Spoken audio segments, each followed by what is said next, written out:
Spinach and Feta Gozleme, I'll always order it when I see it at, you know, festivals and stuff like that. What about making our own gozleme in the Skinnymixers kitchen? Maybe a little bit healthier. And I thought, what about making it as high in protein as possible by making a yogurt dough?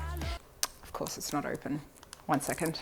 I think we achieved that with this recipe. So I'm gonna get started. One of the things I wanted to talk about was the flour that we use. It's tempting to use just like a plain flour, but I recommend when making doughs in the kitchen to invest in baker's flour. It definitely makes a difference in the end product of your dough.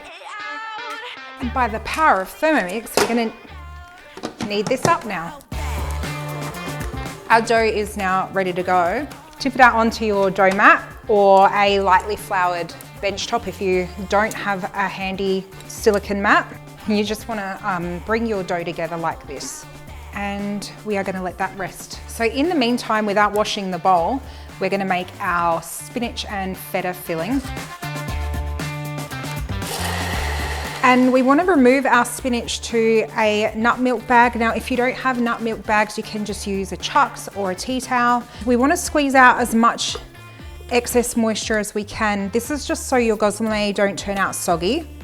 So nobody likes a soggy gozleme. I don't know if that's a thing, but it doesn't sound pleasant. So without washing the bowl now, we put our mozzarella in. We use Danish feta. Of course, you can use any kind of feta that you like, but I think Danish works the best because it's not super crumbly. Our reserved spinach mixture, some onion powder and garlic powder.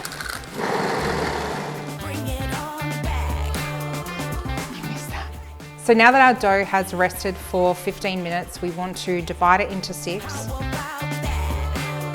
So we want to take one of our pieces of dough and roll it into a ball.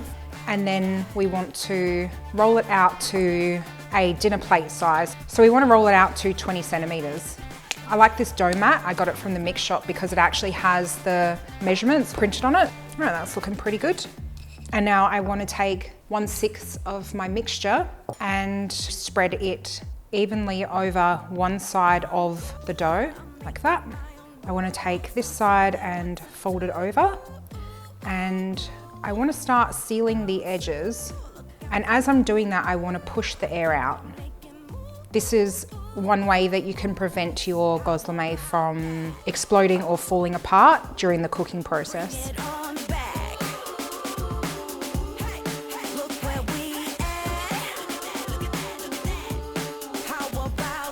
And my chewing sounds like